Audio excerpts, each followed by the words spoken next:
बड़े अरमानों के साथ थोड़े से सिक्के लेकर विमलावती शॉल खरीदने आई थी। इसका क्या दाम है? बस 10 सिक्के का है जी। बहुत महंगी बोल रहे हो। इतनी महंगी दुशाला कौन लेता है विजयनगर में? मैं लेती हूँ। हाँ? विमलावती महिला की चमक दमक देखती रह गई। क्या रेशम की साड़ी थी, दोनों हाथों में ऊपर तक सोने की चूड़ियाँ। ये कोई और नहीं, राज ज्योतिष की पत्नी थी। अब उसके सामने विमलावती को कौन भाव देता? विमलावती राज ज्योतिष की पत्नी की ऐसी आओ भगत देखकर जल भुनकर सीधी अपने घर पहुंची। एक एक दो दो के सिक्कों में चील कौओं की कहानी लिख के खुश होते रहोगे? कुछ ऐसा काम करो जिसमें सिक्के ही सिक्के हो। तुम ज्योतिषी क्यों नहीं बन जाते? भविष्य बताना हंसी का खेल है क्या?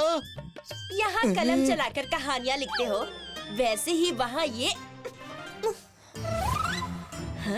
पासा फेंक के बना देना कोई कहानी। स्त्री हट के आगे तो बड़े बड़े हार जाते हैं। कमलेश कहाँ तक टिकता? कमलेश अपना झोला लेकर मार्केट में आता है और चबूतरे पर एक कोने में ज्योतिष का बोर्ड लगाकर बैठ जाता है। जानो अपना भविष्य जानो, जानो अपना भविष्य जानो। सुबह से दोपहर हुई, लेकिन कोई अपना भविष्य जानने के लिए नहीं आया। कमलेश घर जाने के लिए उठा ही था कि रुको ना भैया, रुको। मैंने अपने पति की दी हुई बहुत कीमती अंगूठी घुमा दी है। क्या तुम बता सकती हो वो कहाँ है? मैं कैसे बता सकता हूँ? मैं ही तो बता सकता हूँ। पासा फेंक के बना देना कोई कहानी। और फिर कमलेश पासा फेंकता है। कहाँ मुसीबत में फंसा दिया विमलावती ने। ये फांसा देख के क्या बताऊं इस महिला को।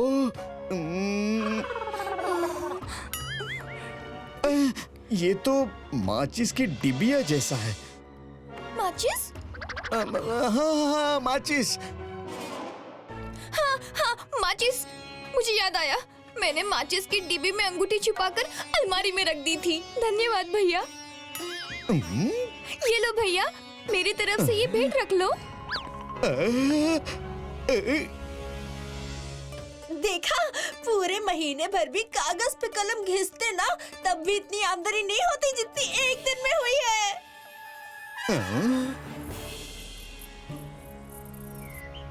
क्या चोरी हो गई? ये अफरा तफरी चोरी की वजह से थी। किसी ने राजमहल से हीरे जवाहरात से भरे पूरे 40 डब्बे चोरी किए थे। राज ज्योतिष भी चोर का पता नहीं लगा पाए। मुझे थोड़ा समय चाहिए होगा महाराज। और कौन है हमारे दरबार में जो चोरों का सुराग पता लगा सके? महाराज, ये आदमी कोई और नहीं बल्कि उसी महिला का पति था जिसे कमलेश ने अंगूठी का पता बताया था। फिर क्या? फौरन उस युवक को दरबार में पेश किया जाए।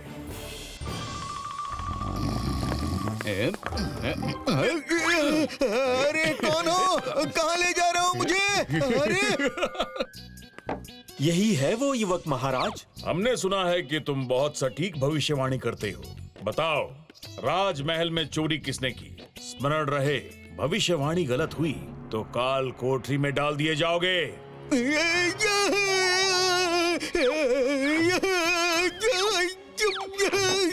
बेचारी कमलेश की खटिया खड़ी हो गई। वो कोई ज्योतिष तो था नहीं, लेकिन महाराज से ये कैसे कहता? अपनी पत्नी को कोसते हुए उसने फिर पासा फेंका।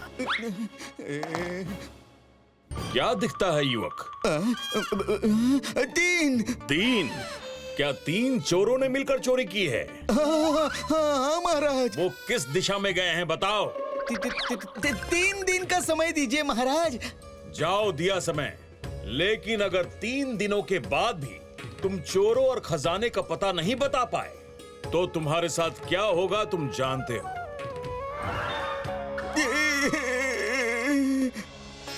कमलेश ने 3 दिन का समय चोरों का पता बताने के लिए नहीं, घर के पकवान खाने के लिए मांगा था। वो ज्योतिष तो था नहीं, लेकिन जानता था कि 3 दिन के बाद तो उसे काल कोठरी की हवा खानी ही पड़ेगी।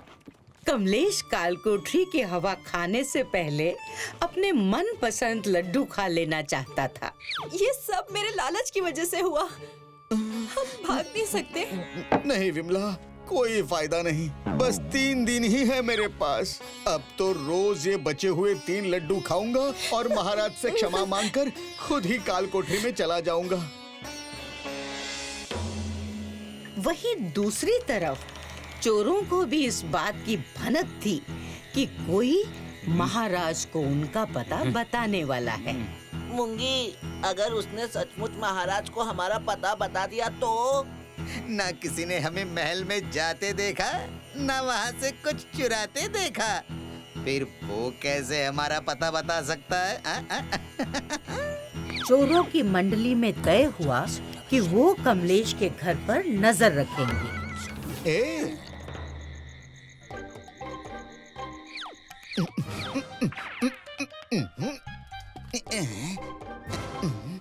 पहला, ये तो गया, अब बस 2 बाकी है।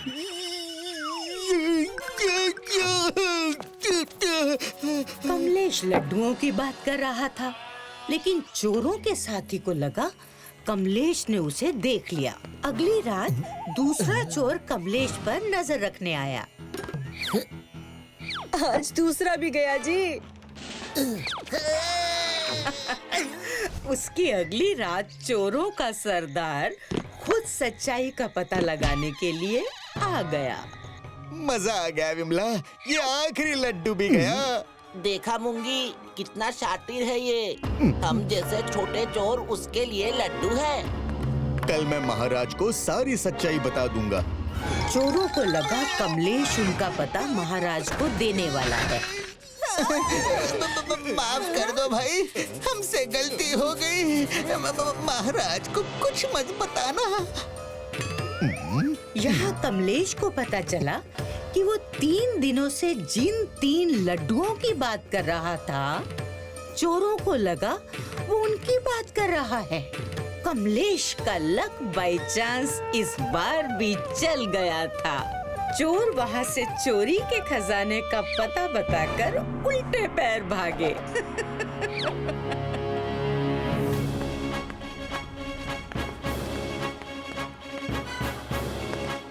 महाराज, मेरी सारी शक्तियाँ सीमित है। अब मैं या तो आपको चोरों का पता बता सकता हूँ या लूटे हुए खजाने का पता। बताइए, आप क्या पाना चाहते हैं, चोर या खजाना? ये बोलते हुए कमलेश को बहुत डर लगा, क्योंकि खजाने का पता बताकर चोर तो भाग चुके थे। कहीं महाराज ने चोर का पता बताने को कहा तो? चोर! चोरों का पता जानकर हम क्या करेंगे? हमें अपने गहने वापस चाहिए। कमलेश का लक बाय चांस यहाँ भी चल गया।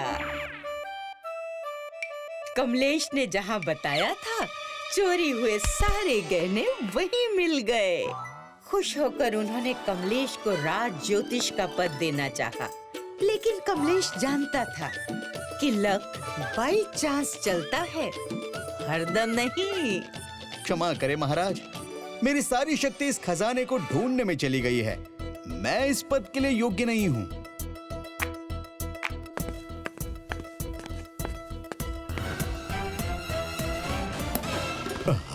उसके बाद कमलेश ने फिर कभी भविष्यवाणी नहीं की, ना उसकी पत्नी ने ही जिद की। पढ़ोगे लिखोगे नहीं तो कुएं का मेंढक बन के रह जाओगे। बचपन से गोपाल अपने पिताजी से यही सुनता आ रहा था, क्योंकि उसका मन पढ़ाई लिखाई में बिल्कुल नहीं लगता था। इसीलिए वो बाकी बच्चों से पढ़ाई में बहुत पीछे था।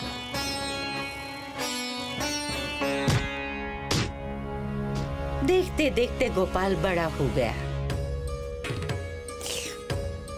उसके पिताजी ऊपर चले गए उसकी शादी भी हो गई, पर उससे पढ़ाई नहीं हो पाई, जिसके कारण उसके पास कोई काम नहीं था और उनकी जिंदगी बहुत ही कठिनाइयों से गुजर रही थी। पूरा दिन सोते रहते हो, कुछ काम धाम करते नहीं।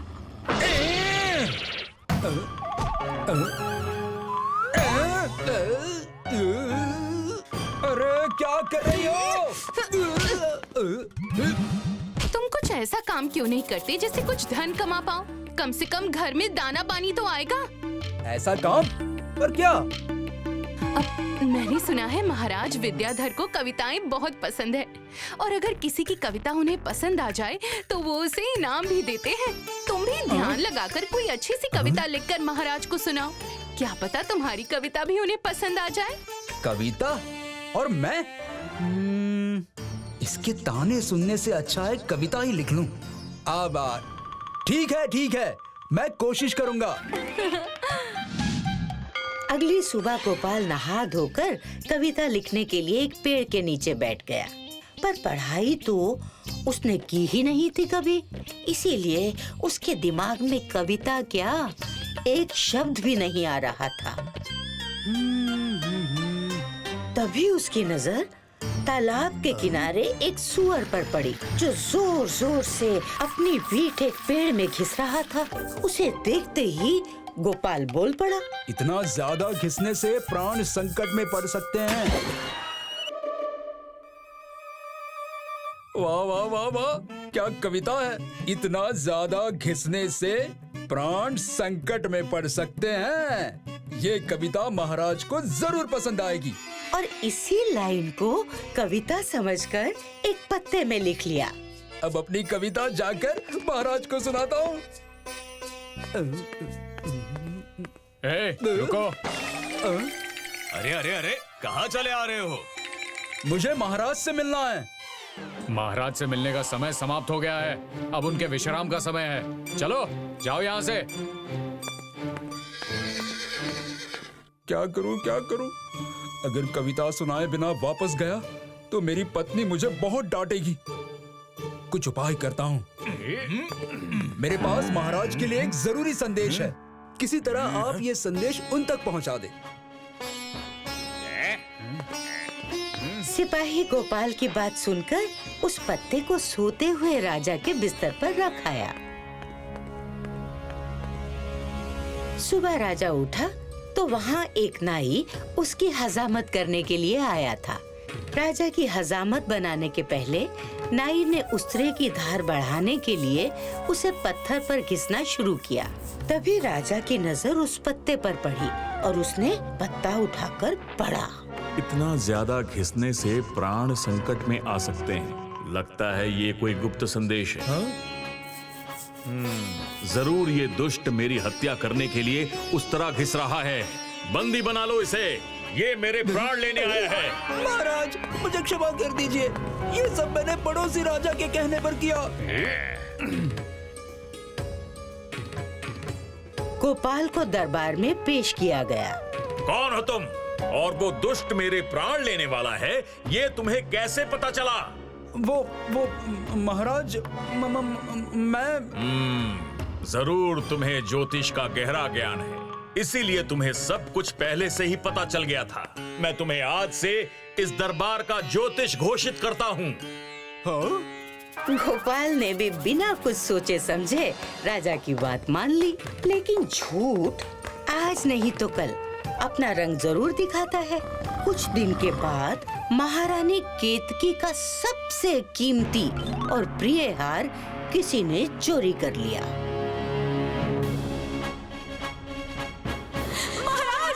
महाराज, मेरा प्रिय हार किसी ने चोरी कर लिया। शांत महारानी, वो हार किसी भी तरह मैं आपको वापस दूंगा। सिपाहियों, गोपाल को पेश किया जाए। महाराज, आपने मुझे बुलाया? गोपाल, जिस तरह तुमने अपनी ज्योतिष विद्या से मेरे प्राण बचाए थे, उसी तरह अपनी विद्या से पता करो कि महारानी का हार चुराने की गुस्ताखी किसने की है। ये मेरी पत्नी ने मुझे कहाँ फंसा दिया? किस सोच में पड़ गए? महाराज, मेरी ज्योतिष विद्या बस एकांत में काम करती है। मैं अकेले में जाकर अपनी विद्या से हार का पता लगाता हूँ। गोपाल अपने ही जाल में फंस चुका था, क्योंकि उसे तो कोई ज्योतिष विद्या आती ही नहीं थी। वो एकांत में जाकर अपनी पत्नी को कोसने लगा, क्योंकि ये सब उसी के कारण तो हुआ था। तुम्हारे कारण आज तुम्हारा पति मुसीबत में है। अब उसे महाराज से कोई नहीं बचा सकता। महारानी की दासी गोपाल की बात सुनकर घबरा गई, क्योंकि उसने ही तो अपने पति के साथ मिलकर महारानी का हार चुराया था। हमें क्षमा कर दीजिए ज्योतिष महाराज, लालच में आकर हमने हार चुराया। हम आपको बताते हैं हार कहाँ है। बस महाराज को कुछ मत बताइएगा, वरना वो हमें प्राण दंड दे देंगे। ठीक है, इस बार माफ कर देता हूँ। जाओ और जाकर हार को महल के पीछे वाले पेड़ के नीचे रख दो।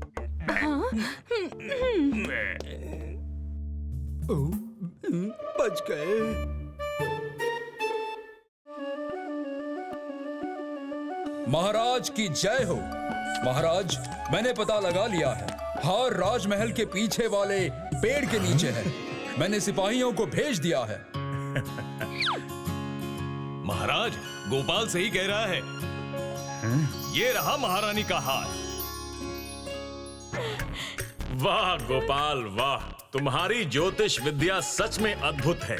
गोपाल किस्मत से फिर बच गया, लेकिन अभी उसकी मुश्किलें और बढ़ने वाली थीं, क्योंकि उसकी ज्योतिष विद्या के चर्चे आसपास के राज्यों में भी शुरू हो चुके थे। महाराज, मुझे महाराज हिमाबिंदु ने भेजा है। सुना है आपका ज्योतिष गोपाल बहुत ही ज्ञानी है। हमारे महाराज इसकी पुष्टि करना चाहते हैं, इसीलिए उन्होंने मुझे भेजा है। सही सुना है। बताओ क्या जानना चाहते हो? अगर गोपाल अपनी विद्या से ये बता दे कि इस डिब्बे में क्या है, तो फिर मैं मान जाऊंगा इसकी विद्या को। क्यों नहीं गोपाल? गोपाल एक बार फिर फंस गया और उसे अपने पिताजी की कही हुई बात याद आई। पिताजी सही कहते थे, मैं कुएं का मेंढक ही हूँ। गोपाल की बात किसी को भी समझ नहीं आई, सिवाय उस मंत्री के, क्योंकि उस डिब्बे में सच में मेंढक ही था। तुम तो सच में एक महान ज्योतिष हो। इस डिब्बे में मेंढक था, ये सिर्फ मुझे पता था। गोपाल एक बार फिर किस्मत से बच गया, पर उसे पता था कि ये खेल ज्यादा दिन नहीं चल सकता। इसीलिए उसने इससे छुटकारा पाने की एक तरकीब सोची। महाराज, मेरे पास अपनी ज्योतिष विद्या का इस्तेमाल करने के बस 3 मौके थे। मैंने अपने तीनों मौके आपकी सेवा में खर्च कर दिए हैं। इसलिए मेरी आपसे प्रार्थना है कि मुझे इस पद से हटा दिया जाए। अब मैं एक साधारण जीवन जीना चाहता हूँ।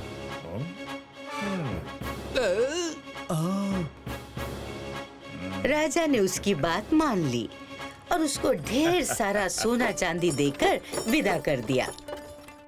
एक बार विजयनगर का मौसम ऐसा बिगड़ा कि मोहन के बाग में ना तो आम के पेड़ पर आम थे और ना ही केले के पेड़ पर केले।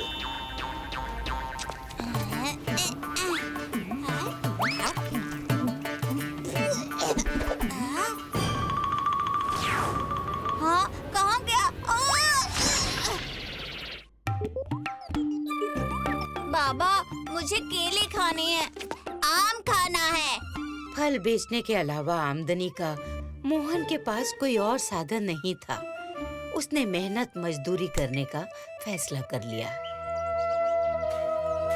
बिना ईंधन के तो गाड़ी नहीं चलती, फिर भूखा प्यासा मोहन कहाँ तक चलता।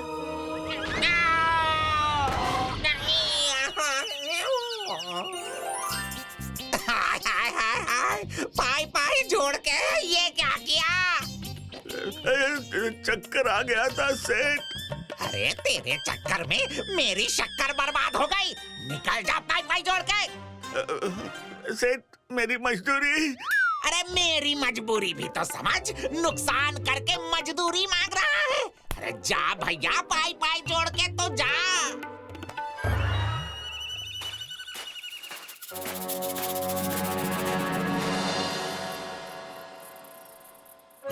अपने भाग्य को कोसता मोहन खाली पेट सोया तो उसने सपने में देखा। हाँ? भाग्य की देवी तेरी सारी मनोकामनाएं पूरी करेंगी। जा पर्वत के उस पार काले पत्थर पर उनका ध्यान कर, तेरा कल्याण होगा। जो आज्ञा। तथास्तु। हाँ? हाँ? हाँ? अपने सपने के बारे में बसंती को बताकर सुबह होते ही मोहन निकल पड़ा भाग्य की देवी से मिलने।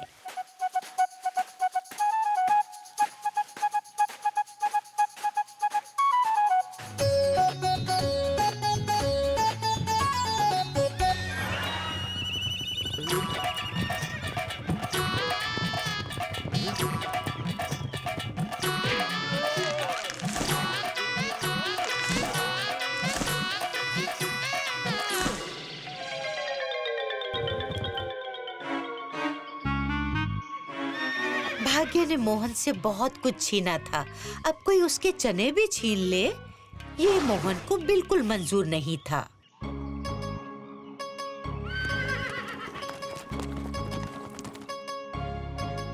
बड़े आए मेरे चने खाने वाले।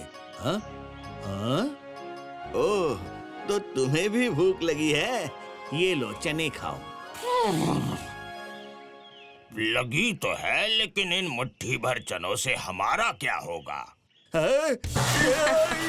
दौड़ते हुए घोड़े तो मोहन ने बहुत देखे थे, बोलता हुआ पहली बार देखा।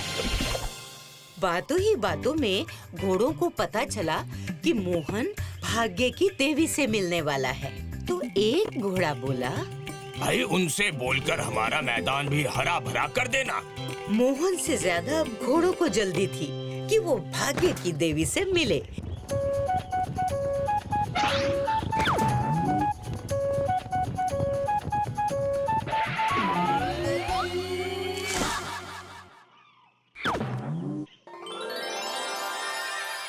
चलो चलता हूँ।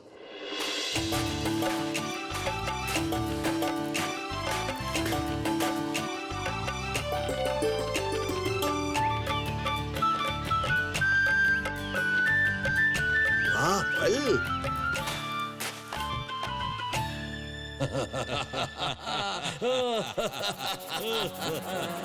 अरे हंसने की आवाज।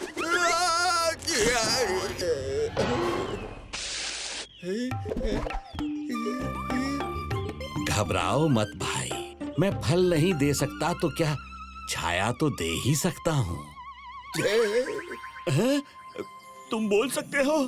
हाँ, पर मेरे पास फल न होने से मेरी सुनेगा कौन? पशु पक्षी भी मेरे साथ खेलने नहीं आते। देखा ना, फलों से लदे मेरे साथी कैसे हंसते हैं मुझ पर। फिक्र मत करो पेड़ जी, मैं भाग्य की देवी से तुम्हारे लिए फल मांगूंगा। सच? हाँ, अब मुझे छोड़ दो, बहुत दूर जाना है।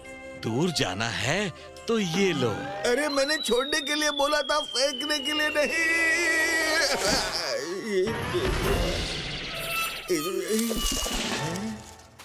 मोहन अपनी मंजिल के करीब था, लेकिन तभी उसे प्यास लगने लगी और उसने देखा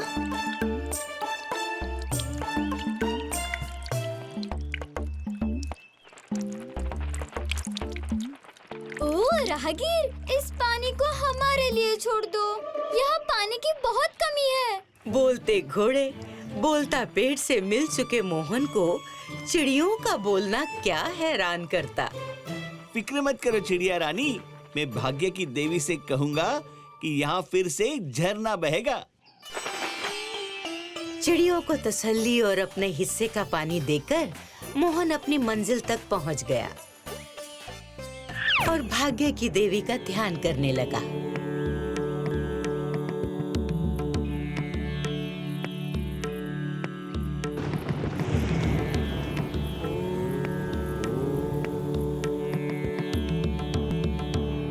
आंखें खोलो मोहन। देवी, तुम्हारी लगन और भक्ति से मैं प्रसन्न हूँ। तुम मुझसे 3 वरदान मांग सकते हो। भाग्य की देवी ने जैसे ही वरदानों की बात की, मोहन को घोड़ों, आम के पेड़ और चिड़ियों की याद आई जो उसे रास्ते में मिले थे। भाग्य की देवी से उसने उनके दुख दूर करने की प्रार्थना की। तथास्तु। जैसा देवी ने बोला था, मोहन ने ठीक वैसा ही किया। उसने झरने के पास कूदकर जैसे ही बॉक्स हटाया, पानी की मोटी धार के साथ झरना फिर से बहने लगा। धन्यवाद मित्र। चलता हूँ। अब मोहन आम के पेड़ के पास आया और जैसे ही उसने पेड़ की जड़ से फंसा हुआ बॉक्स हटाया तो पेड़ पर फल आ गए।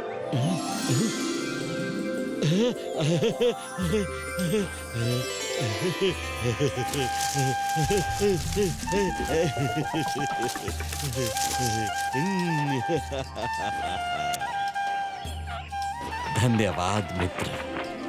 भाग्य की देवी ने कहा था कि अगर साफ दिल का कोई इंसान मैदान में रखा हुआ चौकोर पत्थर हटा दे तो मैदान फिर से हरा भरा हो जाएगा।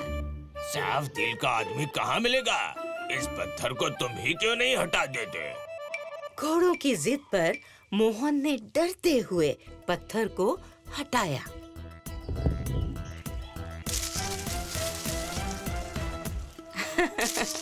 अब जो अपने लिए ना सोचकर दूसरों के लिए सोचे तो उससे साफ दिल का इंसान और कौन होगा? वो मोहन ही था। धन्यवाद मित्र।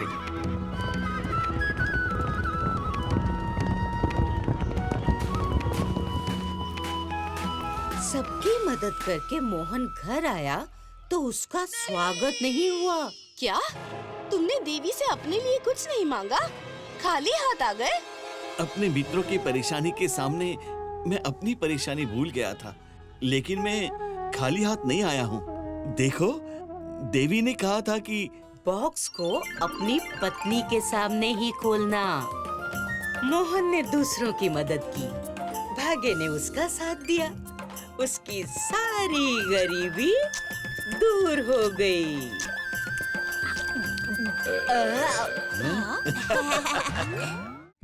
If you like this video, subscribe to our channel Murthy Media.